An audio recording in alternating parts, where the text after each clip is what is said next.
আসসালামু আলাইকুম। সংবাদে আপনাদের সবাইকে স্বাগত জানাচ্ছি। আমি ফিরোজ তোহা। শুরুতেই আরবে কেবলস সংবাদ শিরোনাম। বাংলাদেশের সর্বশেষ গুরুত্বপূর্ণ আপডেট সংবাদে আপনাকে স্বাগত। শুরুতেই সংবাদ শিরোনাম, পরে বিস্তারিত। শুরুতেই জানাবো, জাতীয় নির্বাচন কবে জানালেন প্রেস সচিব। বর্তমান সরকার এখন অনেক গোছানো বলে মন্তব্য করেছেন অন্তর্বর্তীকালীন সরকারের প্রধান উপদেষ্টার প্রেস সচিব শফিকুল আলম। 2026 সালের 30শে জুনের মধ্যে জাতীয় নির্বাচন অনুষ্ঠিত হবে বলে জানিয়েছেন প্রেস সচিব। এরপর জানাবো, গোপালগঞ্জে দুই পক্ষের সংঘর্ষে আহত 35।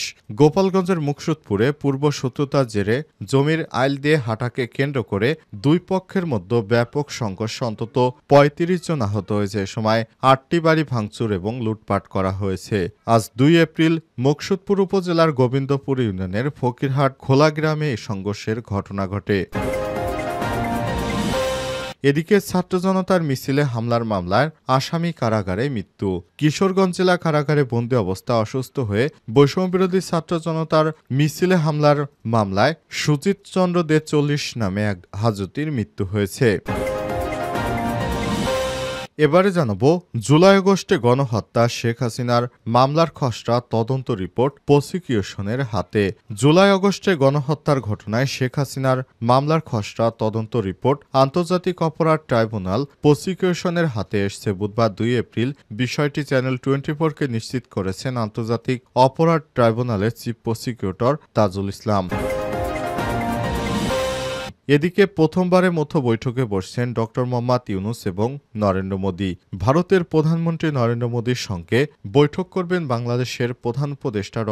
মোহাম্মদ ইউনূস। আগামী 4 তারিখ থাইল্যান্ডে বিমস্টেকের মূল অনুষ্ঠানের পর সাইডলাইনে এই বৈঠক হবার কথা রয়েছে। আজ ভারত থেকে কূটনৈতিক পত্রে বিষয়টি ইতিবাচক সাড়া দিয়ে জানানো হয়েছে। এবং সর্বশেষ জানাবো, এবার হাসপাতালে বিমান হামলা চালিয়ে 9 শিশুসহ 19 জনকে হত্যা। উত্তর গাজা জাবালিয়া শরণার্থী শিবিরে জাতিসংঘের ইউএনও ঘোষিত হাসপাতালে ব্যাপক হামলা করেছে দখলদার ইসরায়েলি বাহিনী। এতে শিশুসহ 19 জন ফিলিস্তিনি নিহত হয়েছে। আজ আল জাজিরার এক প্রতিবেদনে বিষয়টি নিশ্চিত করা হয়। প্রিয় দর্শক, এতক্ষণ শুনছিলেন সংবাদ শিরোনাম, এবারে বিস্তারিত। তবে তার আগে বন্ধুরা, অনুরোধ থাকবে সংবাদটিতে একটি লাইক দিন। এই চ্যানেলে আপনি নতুন হয়ে থাকলে আমাদের সংবাদটি দেখতে দেখতে চ্যানেলটি সাবস্ক্রাইব করে রাখুন। কমেন্ট করে আপনার মূল্যবান মতামত জানিয়ে দিন আপনি বিশ্বের কোন দেশ থেকে বা বাংলাদেশের কোন স্থান থেকে আমাদের সংবাদটি দেখছেন এবং শুনছেন। আর বন্ধুরা, এই সংবাদটি আপনার সোশ্যাল মিডিয়া ফেসবুকে বন্ধুদের মাঝেও শেয়ার করে দিন। এবারে বিস্তারিত। জাতীয় নির্বাচন কবে জানালেন প্রেস সচিব। বর্তমান সরকার এবং অনেক গোছানো বলে মন্তব্য করেছেন অন্তর্বর্তীকালীন সরকারের প্রধান উপদেষ্টা অধ্যাপক ড.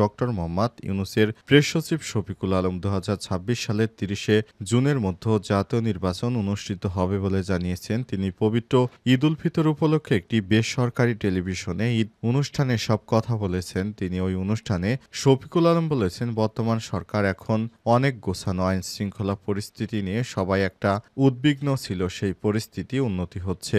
এ সময় তিনি আরো বলেন, পুরো রমজানের দ্রব্যমূল্য স্থিতিশীল ছিল। অর্থনৈতিক ও রাজনৈতিক দিক দিয়েও সরকার এখন অনেকটা স্বস্তিতে রয়েছে। প্রধান উপদেষ্টার বরাত দিয়ে তিনি বলেছেন, যদিও স্যার অর্থাৎ প্রধান উপদেষ্টা বলেন, আমরা এখনো একটা যুদ্ধ অবস্থায় আছি, তবে আমরা মনে করি আগস্টে আমরা যে জায়গায় ছিলাম সেখান থেকে অনেকটা বড় অর্জন হয়েছে আমাদের। ড.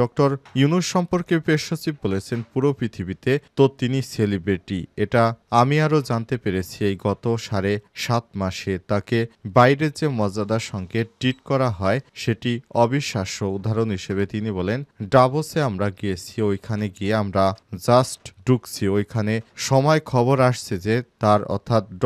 ইউনূসের সঙ্গে জার্মানির চ্যান্সেলর মানে তাদের প্রাইম মিনিস্টার কথা বলবেন। তিনি অ্যাপয়েন্টমেন্ট চাচ্ছেন, তার যে স্ট্রাকচার এটা তো আনবিলিভেবল। এ সময় তিনি বলেছেন, চলতি বছর ডিসেম্বর থেকে শুরু করে আগামী বছর জুনের মধ্যে জাতীয় নির্বাচন অনুষ্ঠিত হবে। গোপালগঞ্জে দুই পক্ষের সংঘর্ষে আহত ৩৫। গোপালগঞ্জের মুকশেদপুরে পূর্ব শত্রুতার জেরে জমির আইল দিয়ে যাকে কেন্দ্র করে দুই পক্ষের সংঘর্ষে কমপক্ষে ৩৫ জন আহত হয়েছেন। এ সময় ৮টি বাড়ি ভাঙচুর করা হয়। বুধবার ২ এপ্রিল মুকসুদপুর উপজেলার গোবিন্দপুর ইউনিয়নের ফকিরহাট খোলা গ্রামে এই সংঘর্ষের ঘটনা ঘটে। আহতদের মধ্যে ৫ জনকে ফরিদপুর মেডিকেল কলেজ হাসপাতালে ভর্তি করা হয়েছে। বাকি ৩০ জনকে মুকসুদপুর উপজেলা স্বাস্থ্য কমপ্লেক্সে চিকিৎসা দেওয়া হচ্ছে। মুকসুদপুর থানার officer incharge OC Mostafa Kamal জানান, পূর্ব শত্রুতার জের ধরে লালন শেখের সঙ্গে রাজু শেখের দীর্ঘদিন ধরে বিরোধ চলে আসছিল। বুধবার দুপুরে জমির আইল দিয়ে যাওয়া আসা করার কারণে দুইজনের সমর্থকদের মধ্যে কথা কাটাকাটি হয় এবং এক পর্যায়ে সেখান থেকে তাদের মধ্যে হাতাহাতির ঘটনা ঘটে। এর জের ধরে দুই পক্ষের লোকজন দেশীয় অস্ত্রে সজ্জিত হয়ে সংঘর্ষে লিপ্ত হয়ে পড়ে। প্রায় ঘণ্টাব্যাপী তাদের এই সংঘর্ষ চলে। এই সংঘর্ষে উভয় পক্ষের অন্তত ৩৫ থেকে ৪০ জন আহত হয়েছেন। এ সময় ৮টি বাড়িতে হামলা চালানো হয় এবং সেখান থেকে বিভিন্ন মালামাল লুটপাট করা হয়েছে। লুটপাটের এই সংবাদে পুরো এলাকায় থমথমে অবস্থা বিরাজ করে। পরে খবর পেয়ে পুলিশ ঘটনাস্থলে গিয়ে পরিস্থিতি নিয়ন্ত্রণে আনে। পুলিশ প্রথমে গিয়ে স্বাভাবিকভাবে তাদের বোঝাতে চেষ্টা করে, তবে তারা পুলিশকে উপেক্ষা করে তাদের সংঘর্ষে লিপ্ত থাকে। তখন পুলিশ বাধ্য হয়ে লাঠিচার্জ করে তাদেরকে সেখান থেকে সরিয়ে দিতে বাধ্য হয়। এলাকায় পরিস্থিতি এখন শান্ত রয়েছে। এলাকায় অতিরিক্ত পুলিশ সদস্য মোতায়েন করা হয়েছে। তবে এখন পর্যন্ত কোনো পক্ষই থানায় অভিযোগ দায়ের করেনি। যদি কেউ অভিযোগ করে তাহলে সে অনুযায়ী আমরা ব্যবস্থা গ্রহণ করব বলেও জানান তিনি। ছাত্র জনতার মিছিলে হামলার মামলায় আসামির কারাগারে মৃত্যু।